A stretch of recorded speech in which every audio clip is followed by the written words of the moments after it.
ಕಳೆದ ಫೆಬ್ರವರಿಯಲ್ಲಷ್ಟೇ ಟಿವಿಕೆಯನ್ನು ಸೇರಿರ್ತಾರೆ ವಿಎಸ್ ಬಾಬು. ಮೊದಲಿದ್ದಿದ್ದು ಇವರು ಡಿಎಂಕೆಯಲ್ಲೇ.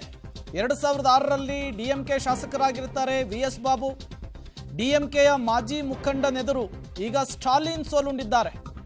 ಕಳೆದ ಫೆಬ್ರವರಿಯಲ್ಲಿ ಟಿವಿಕೆಯನ್ನು ಸೇರಿದ್ರು ಇದೇ ವಿಎಸ್ ಬಾಬು ಅವರು, ದಳಪತಿ ವಿಜಯ್ ಅವರ ಪಕ್ಷವನ್ನ.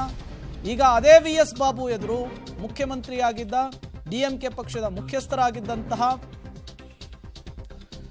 ಸ್ಟಾಲಿನ್ ಅವರು ಸೋತಿದ್ದಾರೆ.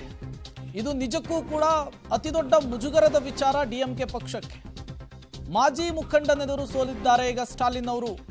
ನಿರಂತರವಾಗಿ 3 ಬಾರಿ ಗೆದ್ಕೊಂಡು ಬಂದಂತಹ ಕ್ಷೇತ್ರ ಅದು ಕೊಳತ್ತೂರು.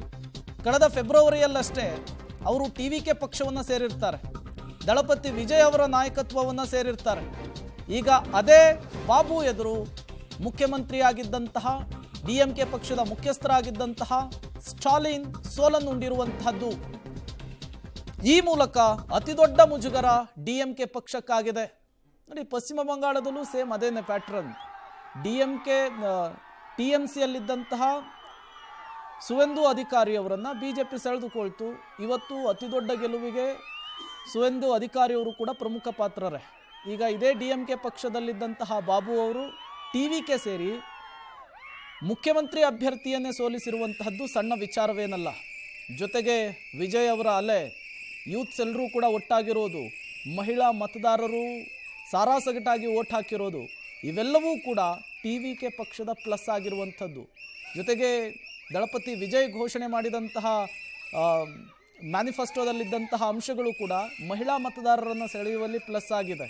ಹಾಗಾಗಿ ಇವೆಲ್ಲವೂ ಕೂಡ ಎಐಎಡಿಎಂಕೆ ಮತ್ತು ಡಿಎಂಕೆ ಪಕ್ಷಕ್ಕೆ ಅತಿದೊಡ್ಡ ಪೆಟ್ಟನ್ನು ಕೊಟ್ಟಿದೆ. ಜೊತೆಗೆ ದಳಪತಿ ವಿಜಯ್ ಅವರ ಅಭಿಮಾನ, ಅವರ ಗೆದ್ದಂತಹ ಅಭಿಮಾನಿ ವರ್ಗ ಓಟಾಗಿ ಕನ್ಸಿಡರ್ ಆಗಿದ್ದು ಕೂಡ ಇಲ್ಲಿ ಸ್ಪಷ್ಟವಾಗಿ ಗೊತ್ತಾಗ್ತಾ ಇದೆ. ಬಹಳಷ್ಟು ಜನ ವಿಜಯ್ ರಾಜಕೀಯಕ್ಕೆ ಎಂಟ್ರಿ ಅಂದಾಗ ಆಡ್ಕೊಂಡಿದ್ದೇ ಹೆಚ್ಚು. ಅಭಿಮಾನಿಗಳು ಸೇರಿದ್ದ ಅವರೆಲ್ಲರೂ ಕೂಡ ಓಟಾಗಿ ಕನ್ವರ್ಟ್ ಆಗಲ್ಲ. ಹಾಗಾಗಿ ರಜನಿಕಾಂತ್ ಅವರು ಚುನಾವಣೆಯಿಂದ ಹಿಂದೆ ಸರಿದ್ರು. ಕಮಲ್ ಹಾಸನ್ ಅವರು ಎಷ್ಟೇ ಪ್ರಯತ್ನ ಪಟ್ಟರೂ ಕೂಡ 1 ಸೀಟ್ ಗೆಲ್ಲೋದಕ್ಕೂ ಕೂಡ ಆಗಲಿಲ್ಲ. ಇನ್ನು ವಿಜಯ್ ಯಾವ ಲೆಕ್ಕ ಅಂದ್ಕೊಂಡಿದ್ರು. ಬಟ್ ವಿಜಯ್ ಜೊತೆಗೆ ಪ್ರಶಾಂತ್ ಕಿಶೋರ್ ಚುನಾವಣಾ ಚಾಣಕ್ಯ ಸಾಥ್ ಕೊಟ್ಟರು. ಜೊತೆಗೆ ಅವರು ಹೂಡಿದಂತಹ ಸ್ಟ್ರಾಟರ್ಜಿ, ಅವರು ಮಾಡಿದಂತಹ ಪ್ರಚಾರ ಎಲ್ಲವೂ ಕೂಡ ಫಲ ಕೊಟ್ಟಿದೆ.